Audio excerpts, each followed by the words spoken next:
We're going to start with show and tell. You want to do what's in the room first? You want to do what's online? Let's do what's online.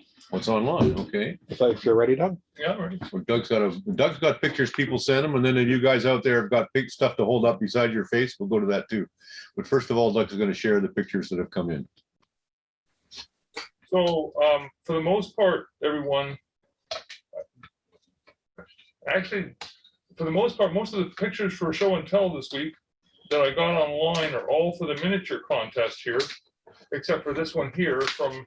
Would you come up to that chair so the mic gets you better? For the most part, this is the only one that wasn't part of the miniature contest that was submitted to me for show and tell. So that was for me. Okay. That I only sent that along as an example of what I was trying to show in one of the miniatures. That really is kind of a sideline. Okay. Okay. In that case, the only other ones I've got is tips and tricks. As for everything else I've got today is for miniatures. There's a few on the table here that look to be a little bit less than miniature. Mm-hmm. Well, do the miniatures. Hey. Do you want to just go ahead and do the miniatures? Since you got the screen up. Well, let's just go ahead and do it. So Karen, Karen's, what's Karen's last name? I forget what she's part of the. Karen Drennan from Vermont. Or Catherine? Yeah. Karen from Vermont came up with this one for wine goblet. Gives us a size. And this one is. That's mine. Okay. Those are mine for show and tell. Yeah. They're not miniature. They're not miniature. Oh, sorry, that's a show and tell one. I get them confused sometimes, but this one's the miniature one then, isn't it? Yep, those are my miniatures. It's a giant ruler. It's a giant ruler. You're right. What's the wood, Tom? I'm not quite sure. Possibly maple. It was just a scrap piece that I put on the lathe. The one on the left is the example of one of the little angels I was trying to make. That's sort of an attempt to match what was on that paper. So you're trying to do a miniature off-center turning, were you? No, it's an angel. That Canadian dude, you may know him. Oh yeah. You know him? But anyhow, that's what it's supposed to be. You can sort of see it. It's a little hard to see. So as part of question. Yeah, sure. Yes. Is part of that carved that you got the wing part? Yeah, sort of. Right in the middle is sort of wings. At the top is supposed to be a halo. Right. Mm-hmm. It's a little easier to see it as a larger version. But the wine glass started out as a wine glass, but turned into a chalice for some reason or other. But I had made a couple of these a couple of years ago for the Susquehanna Club, but they disappeared. They were so small. You'll just have to take my word for it. We'll believe you. Hey, Doug, Okay. Yeah. Can you ask when they show the Why don't you miniature? stand what alone? made they turn I did. Okay. Sorry, Tom. What size was the lathe you turned this on? It's a Powermatic 2014, fairly Okay. new. I've only had it for about a year. And I'm assuming you use full-size tools. Yeah, almost exclusively a detail gouge. Okay, cool. This is Judy Stone, I do believe. Yeah, so this one is, well, you can't see, obviously it's walnut.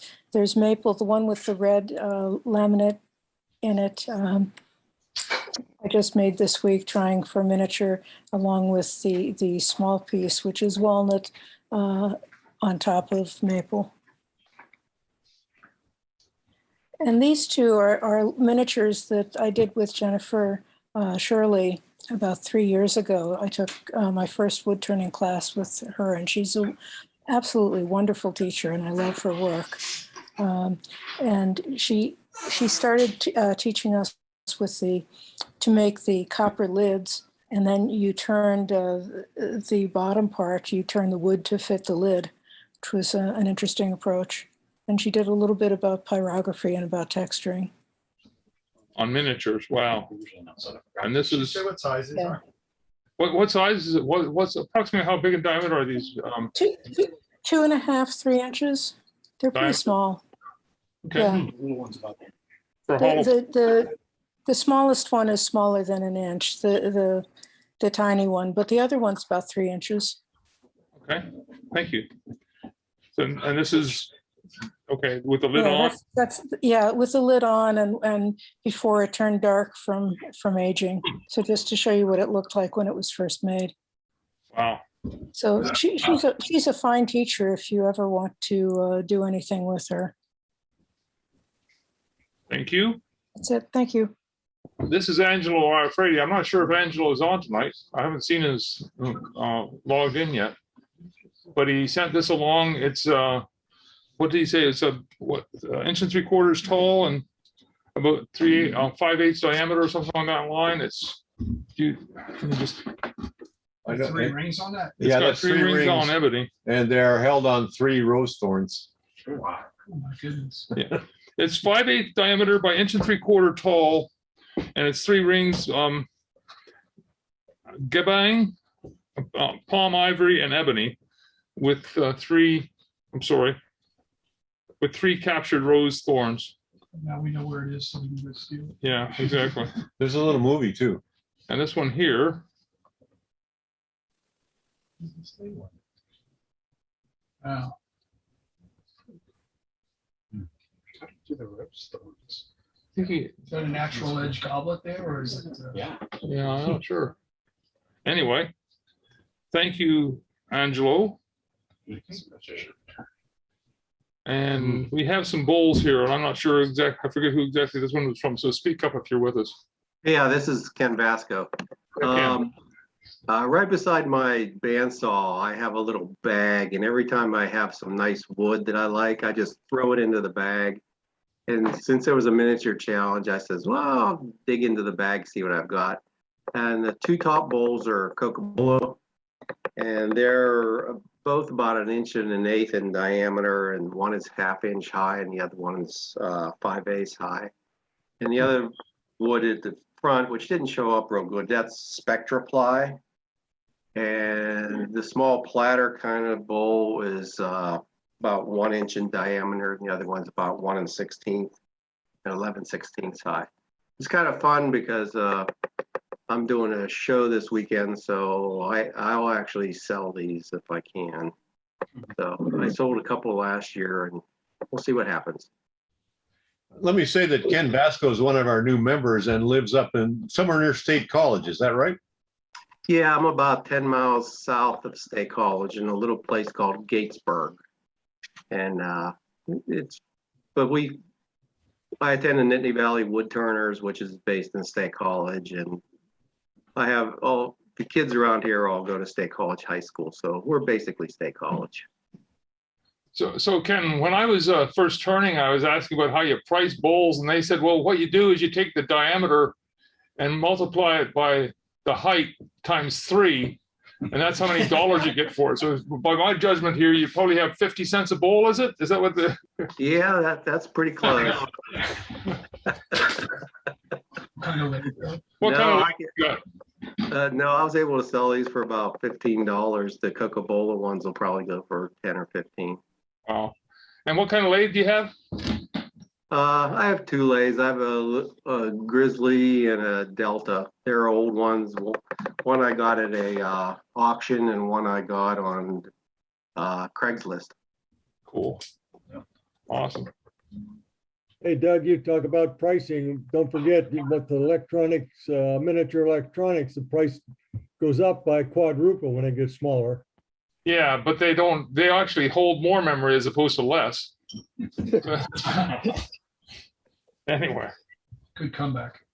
this is my contribution as Doug here. I started off big and went smaller as I went on a silver dollar. The largest one's about 3/4 inch diameter. The smallest one, well, the one with the captured ring, there you go, 3/4 inch long. It's on I did it all on my Powermatic. And then the smallest one, the second smallest one is just a little over 1/4 inch long. And then the final one here is 0.18 inches tall in diameter, about whatever. So it's 4 millimeters. What wood are you making those out of? The oak was the first ones, and then two of them. Let me go back one here. The three largest ones were oak, and then the captured ring, and the second smallest one was cherry, and the smallest one was out of maple. I took for the maple one. I actually took one of the plugs you use for furniture making, the little pins you use to glue your wood together. That turned out to be the straightest grain I had in the shop and the strongest wood I had in the shop, because it's designed to stick together for furniture. I think I could go a bit smaller with that one, but I didn't have time at the moment. I did an evaluation of the price of yours, and the dollar is worth 3 times more than what you have shown. It's an 1880. It's an 1889 silver dollar too, so it's worth a little bit more. But anyway. Some What comment tools did you use there, Doug? I used 1 inch or 3/4 inch fingernail gouge, and a small drill, and sandpaper, I guess. Okay. So, What kind of speed do you run these? oh well, I run the lathe up at about 3,000, because when you get down to that small, it's actually not going very fast. Even though the speed is going, the surface speed is pretty slow. So, Could you show Karen Drennan's with Yeah. the wine bottle again? We have a request from somebody else on screen, Dave Belial, I think. This one. Yeah.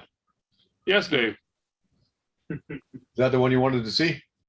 He's muted. Yes, I just wanted to get a picture of it. Thank you. Okay. So You got any more pictures in your computer? no, that's it for Okay. I've got tips and tricks, but that's all I We'll got come for to, yeah, for this. later. So I'll end my share here, Okay. and we can Check with anyone at home. You want to, there's guys in the room with stuff, or you want to do the guys at home now? Let's do the guys in the at home? Zoomland. Okay. Anyone in Zoomland have something they want to show? Yeah, Ron? yeah. Roy Johnson always likes to make his little chalice and communion plates for his minister friends. So I did the same thing here. I got I think it's 1/2 by 1.5. And the plate is 2 1/4. And what's the wood, Ron? Purple Heart. captured ring is. Did you say? Did you say it was captured ring? Is there a captured? No, ring? there's just 2 little beads on the Okay. The beads. Yeah. Okay. Yeah. stem. Okay. Ray So Simmons. I'm gonna give this to our priest and tell him we're a little worried about his wine consumption. I'm gonna go to Ray Simmons. What do you got, Ray? Let me try to share. Here we go. Okay, this is something I'd done a while ago. This is just a ornament. The bottom is the tip is about 1 millimeter. Is that hollow? No, it was no, it wasn't. It's not hollow. I'm trying to get in advance here. I'm froze up now. Okay, there's one. That was a birdhouse that we done quite a while ago. It was one of the challenges we had back when the club originally formed. This is just a small natural edge bowl. This is another small birdhouse. The perch on that is 40 thousandths of an inch. And it's not hollow, but it is drilled out inside. And then sometimes you have to go with the perspective. So I guess that shows how small it is. Very cool. And that's it. Okay. That's right.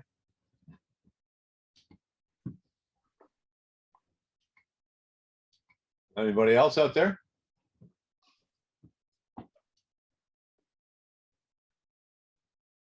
I have a show and tell piece if you want to see that now. Sure. Sure. Oh, just a sec. And I'm looking for any more miniatures out here in the Zoom crowd. You got yours there, Matt, don't you? We got some more on the table In-house, here. Yeah. But just checking the Zoom crowd first. Okay, well, that's it for miniatures in the Zoom crowd. So let's finish the miniatures and then get to other shows and tells. Okay. What do you got, Matt? I did, I'm gonna bring the camera up, or I can come to the camera. I did some, we call it tri-corner cube turning. Where I took these little, they're about 1/2 inch craft cubes. And you mount them in the lathe with opposite corners and turn them that way. And so I was able to make, this was the first one. Well, this was the first one that survived. Well, you're not in, yeah. Let's get them in. Yeah, that's it. There we go. I gotta watch the, How's that for camera work, Ben? Oh, yeah. so, oops. So that's the first one that survived. My dust collector has one of them. And then, let's see. This is a small lidded one. Wow. Single saccharin. No.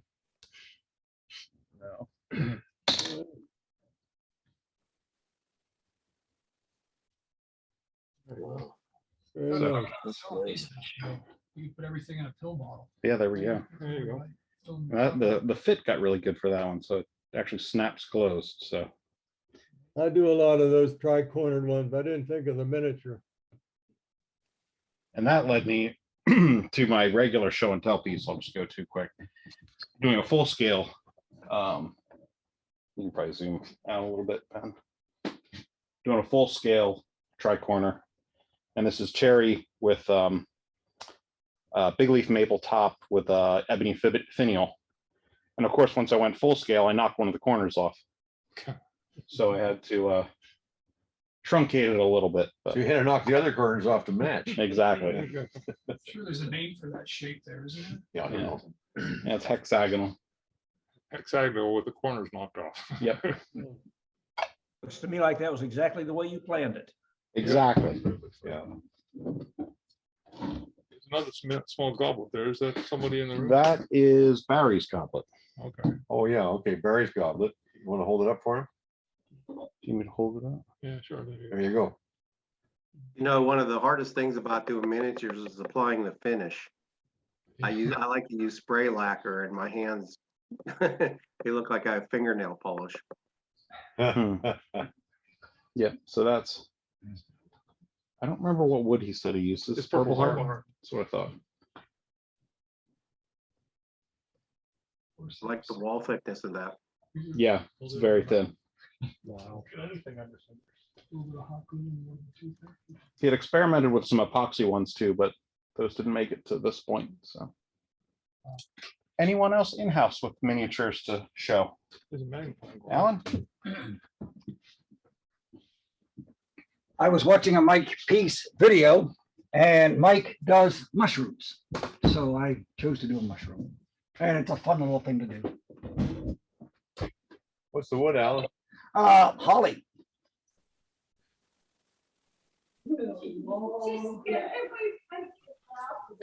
Now, I had heard with turning holly, depending on when you harvest it, it stays whiter. Is that true? Is that an old wives' tale? It could well be. I've had this piece for probably 10 years or more, Okay. sitting in the corner of the workshop. Yeah, because I have No, several holly trees at home that I've Holly pilfered from. tree, you have to be very careful about harvesting it, but it's the whitest wood you can get Okay. on the planet. So. Beautiful job. Yeah, I know that's not very white. But no, I've got some that is. Anyone else in-house with a miniature to turn to show? The magnifying glass here, does that mean for miniature or is that something else? No? I Okay. don't know. Okay, no, I think that's shows and tell. You want to go to do your shows and tells well later. Okay. Anybody else? And- Sorry, go ahead. Oh, I was gonna say, anyone in-house want to start the show and tell? I just did mine. Thomas, you want to tell us about what you brought up here? Yeah, and then I'm gonna invite someone else to come up too. Come on, Carl, come with me. So Carl's a friend of mine. He's part of the Keystone Club with Mike and I. And last month we were talking about basket illusions. So I asked Carl to bring this piece that Derek Weidman did, that he now is the proud owner of, to sort of give you guys a sense of what can be done with basket illusion. I can't remember if I brought ornaments last month or not. Yeah, you did. Okay, so discount these three, and then I just demoed this one at our club. This golf ball ornament that has a swinging driver and a green on top. And if you're not a golfer, you might not know about this, but we have a unique country club on the main line called the Marion Country Club, and it's the only golf course in the country that has, instead of a flag stick, it has a basket on the top of the flag stick. And so I wanted to capture that. So and this is the shape of the basket. So I put a basket on top. And if you look really close, there's basket illusion texture. Okay. Anyway, so that's just another ornament that I did that was sort of fun. It was Mike and I were having a play day, and that was one of the things that came out of the play day was this. Ben, can you zoom into that one? Golf ball ornament. And it could be done with a nicer ball. I was actually thinking about going by the country club, going by Marion, and asking them if I brought them back a couple of ornaments they could sell in their, fabulous gift shop if they'd give me a couple of their balls. So anyway, you talk, Carl. Hi, Carl Brockowitz, as Thomas said, member at Keystone, member, a couple others. This is a piece made by a fellow named Derek Weidman. You want to, if you ever get the opportunity to meet Derek, or if you have met Derek, you'll understand. If you haven't, you want to meet him, you want to see his work. What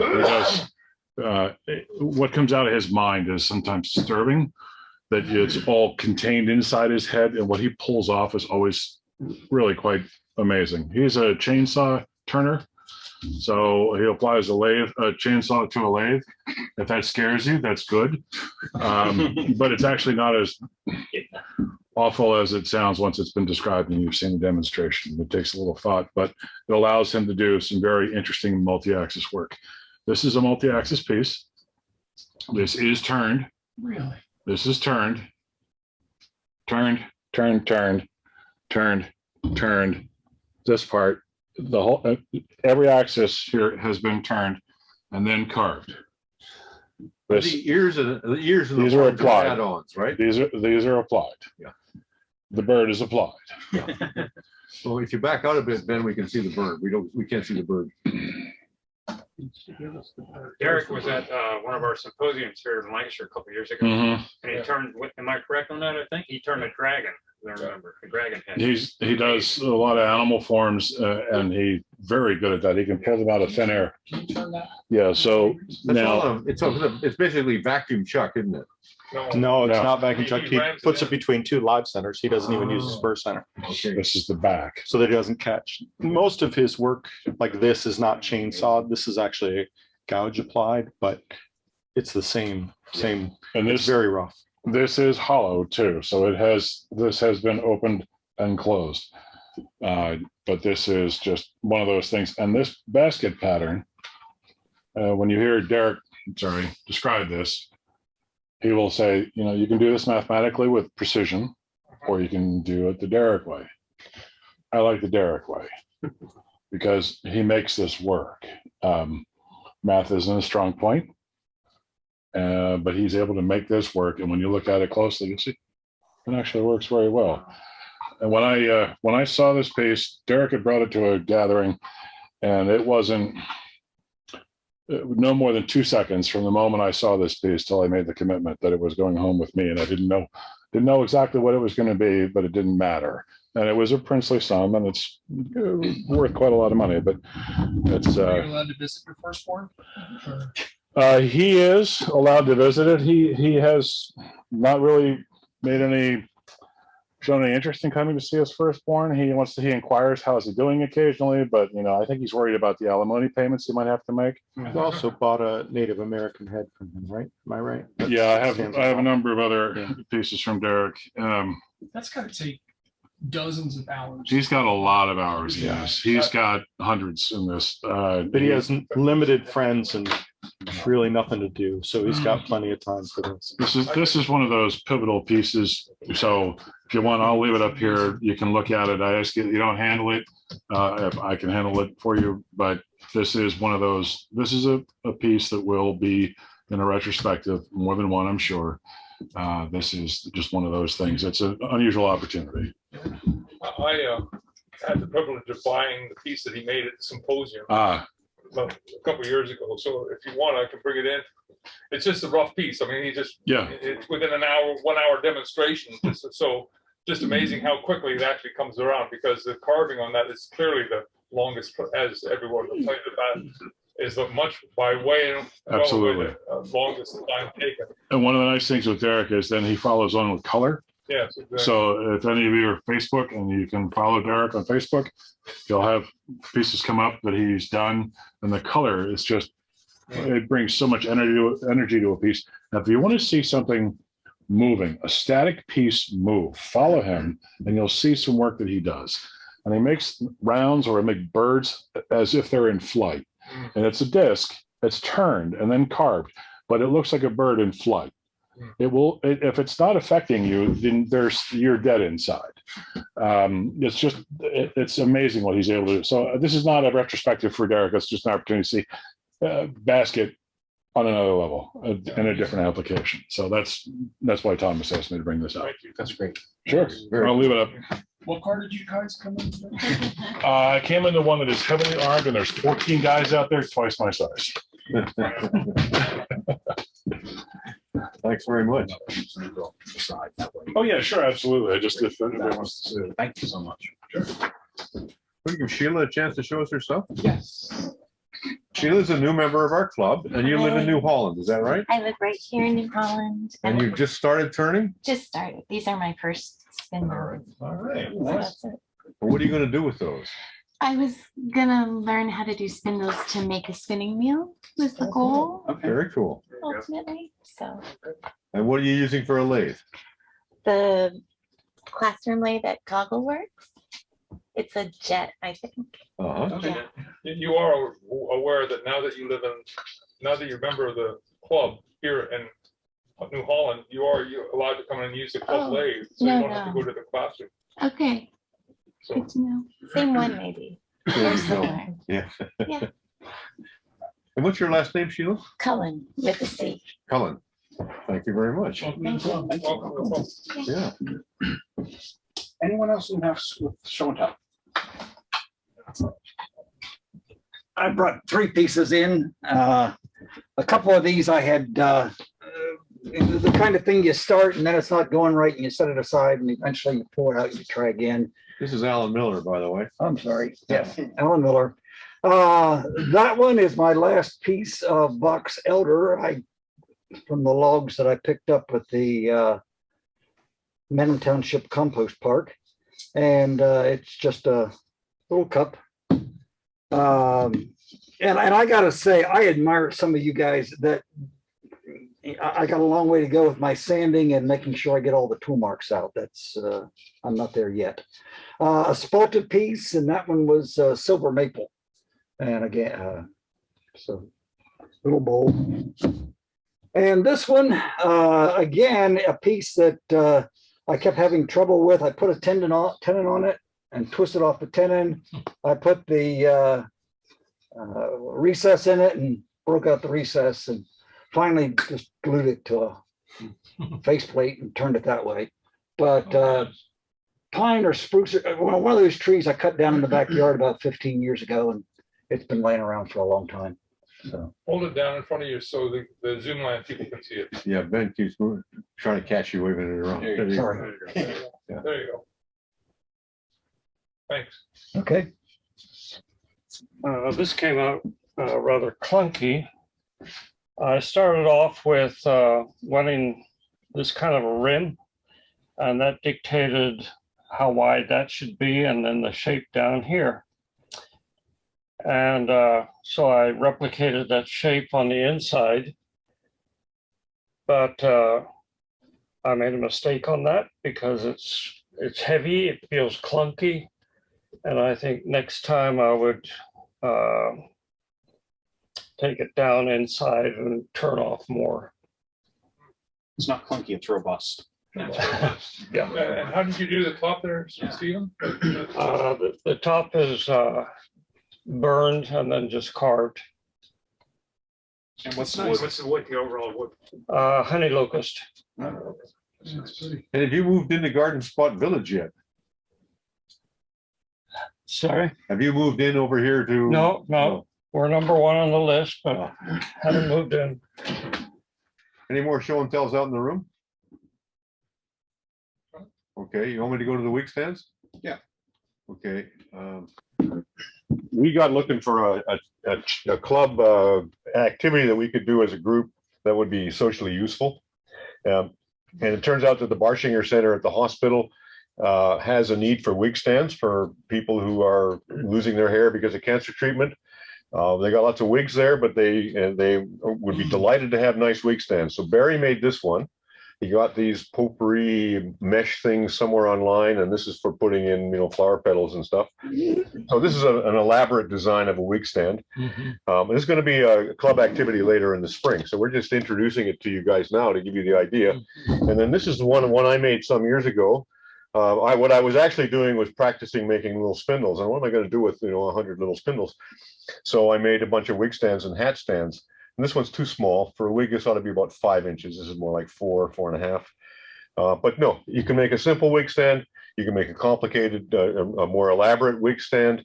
If I was going to make this for the hospital, I would varnish it nice. And this comes right through. I probably wouldn't do that if I was making it again. So anyway, that's just to introduce the concept of where that's going to go as a club activity Great idea. later in the winter. So the heights can vary on this? Some wigs are long, some wigs are short. And if your hair comes back or you want to make one for yourself, I use them for hat stands. I got lots of cowboy hats that work great. John, I have a comment about your finish on those things. I found can you hear me? Yeah. I found an article online I was reading, and I think you have to be careful about what kind of finish you put on those. They may have an effect on the wig itself, I believe. But you might want to go online and check on the kind of finish for those who want to do those things. That's a good idea. Thanks very much, Bob. Yeah. Doug is growing his hair out. Yeah. My daughters actually did 1 year, they grew their hair out and to donate for wigs. Yeah. Maybe that's what I should do, is that way I can give it to John and after it's going on long enough. There's only so many perfect heads. The rest are covered with hair. Yeah, well, I was waiting for you to say, go on a Rolling Stone. Any other show and tell in Zoomland? You go to the gallery view. I got to pull the spotlight off and get a gallery view here. There you go. Were the hands up something to show at home? Yeah, there was somebody. You got Tom? Tom's got something that didn't come yet that Doug had. Is that right? You're muted, Doug. Yeah, there. I sent pictures to Doug. I have the items here too. You got the items there? Hold them up, Tom. Because we couldn't tell how big they were in the picture when it flashed by anyhow. Oh. There you go. Okay, closer to your ear. There you go. Yes. Wow. So how's the finish on that?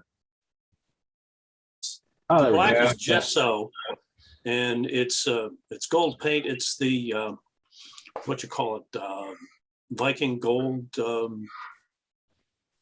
got it out of the Packard catalog. But that's the small one. This is basically something that was on my bench for a couple of years, and I didn't like it, the finish, the wood. So I decided to do this other stuff with the cut burrs, and I did this one, and that seemed to be okay. It kind of had a bit of a spacey look to it. So I had another piece.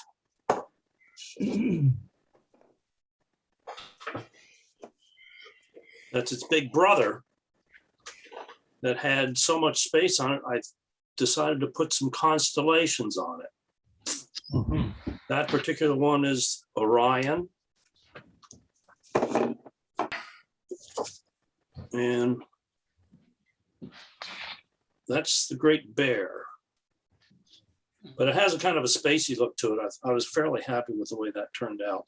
But the two pictures that I sent along, if you look at those, they're kind of brown. Exactly. I I was had gonna trouble say, with the color on my pictures, but it's a very deep black background. That's why I decided to put the stars and stuff on there. How did you get the black? Say what?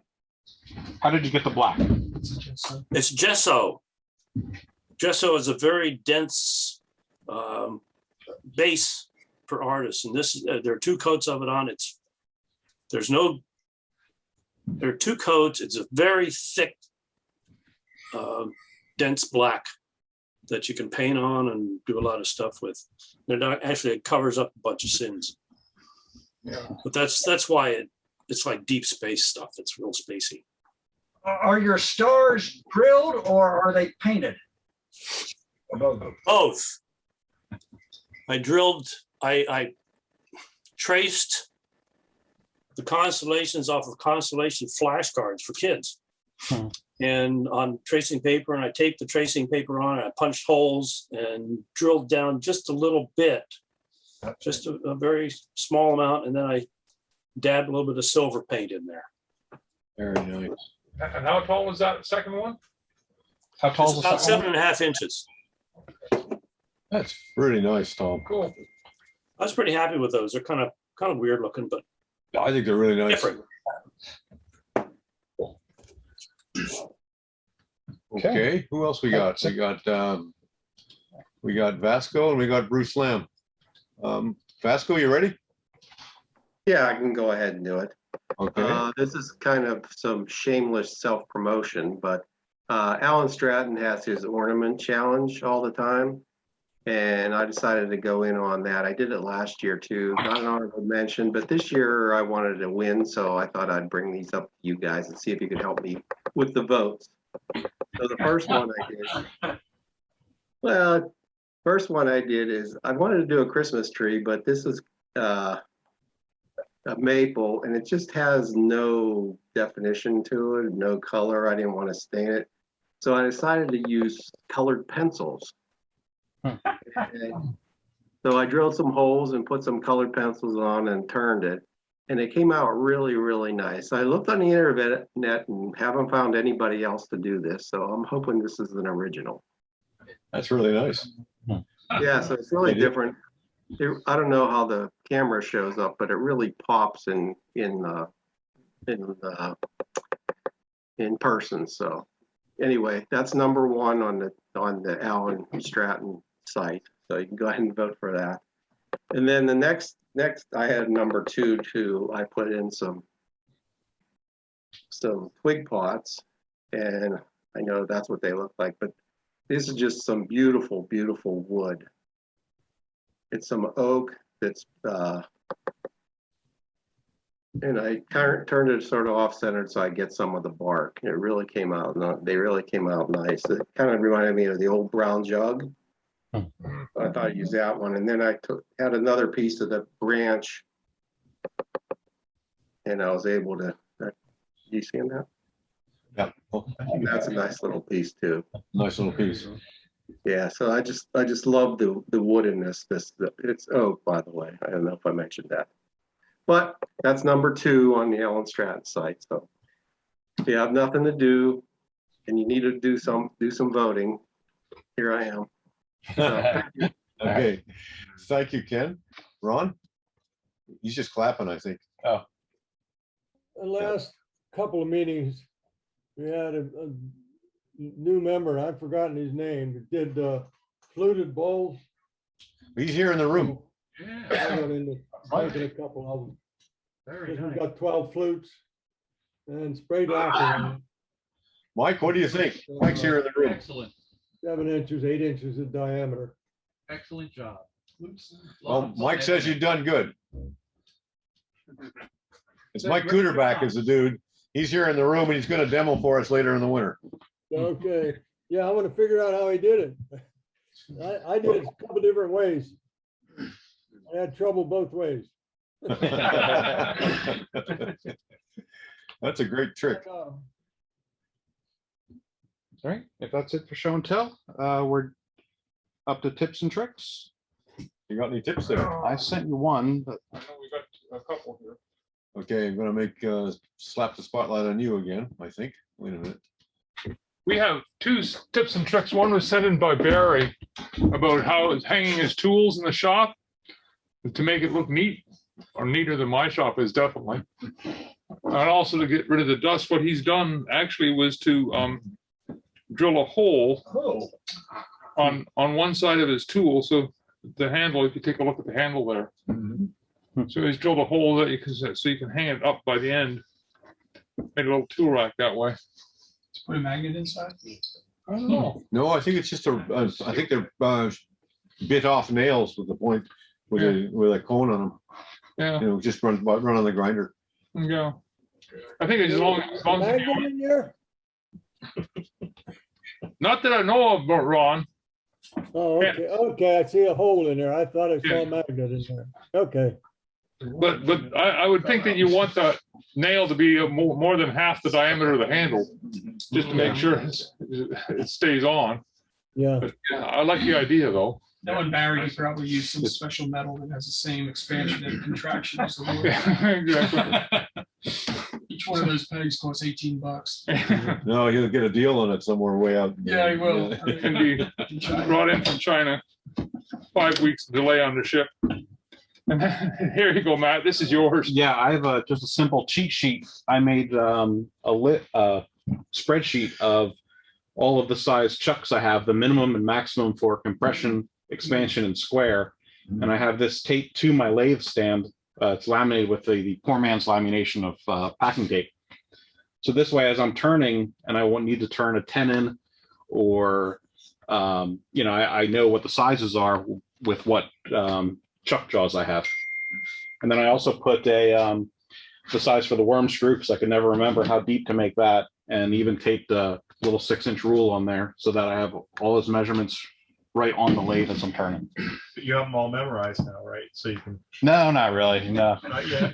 Now, if I memorize that, then that'll push out something else that I need to know. So I made little jigs for those with those dimensions on, and just have them hanging on the wall. Yep. I can lay it right over the tenon when I'm doing them. That's probably my next step. Are your chucks all the same brand? I just have the one chuck. I just have a Nova chuck. So those are all Nova jaws.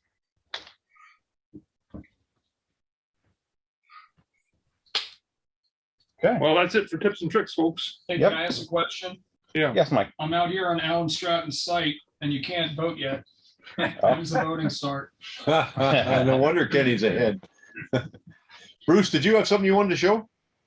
I did. All of a sudden, my internet blew out when I decided to show something. So I missed that, but I have something. Bruce is another of our new members, and Bruce lives in Baltimore, and he's a whiz with one of the Baltimore clubs. There you go. So you seeing that full screen? No. No, just partial screen. That's his miniature. No, we're seeing it full screen. That's the miniature. There you go. There you go.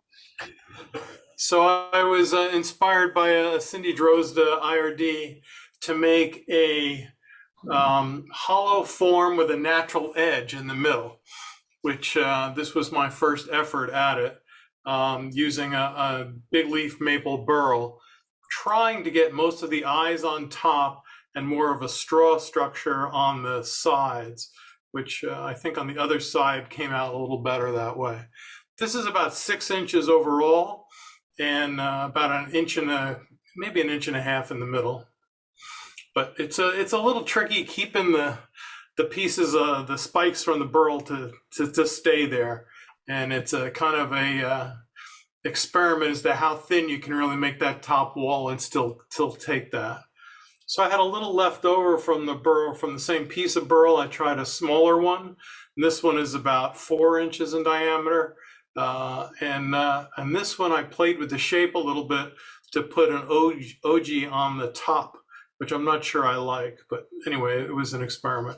So here you kind of can look at the two pieces together, and you can see the difference in the one top over the other quite a bit. But this is an From the pictures you're showing there, I sort of like the small one a little better, but maybe it's just the angle of the shot. Now I'm going to go back to gallery view and I'm going to say Bowman's got his hand up. What do you got, Jim? Just pulled this off of the lathe. Doug reminded me about the meeting, and I was just putting Aussie's oil on this. I'm going to use that stuff again. It's the first time I used it. How dare you? How dare you be working on the lathe instead of joining our meeting, Jim? This is a actually priorities, man. I want to do it. So no, thanks for reminding me. This one is not totally finished. Here at the front where the epoxy is, where the epoxy is, I'm gonna thread leather in. I'm gonna do a leather in and out all the way around. So yeah, that mark is because while I was drying it, it's fresh off the tree. While I was drying it, I was a little fast and it cracked. Jim, that looks like a former funnel. You know, it is, but the funnels are an opportunity to fill it with something else, you know. So yeah. Got a little thin on the bottom? No, it's actually thick. The edge here is all thin. It's almost paper thin. If you look at it closely, you can actually see light through it. And like I always that say, add-on piece on the bottom. That got thin, and I thought it was an opportunity. Yeah, I always say I get thin walls correcting my mistakes. So No. You don't get thin walls correcting your mistakes. You get thin walls from the opportunities that you created during turning. I love it, Doug. Thank you. Yeah, well, this is it. That was 5-minute epoxy, first time I ever used it. Awesome. Thank you. All right. Well, if there's nobody else, we're going to take a 10-minute break, come back here in about 8:15 and have Ted's demonstration. We'll see you all back here in about 15 minutes or 10 minutes. Excuse me. Okay.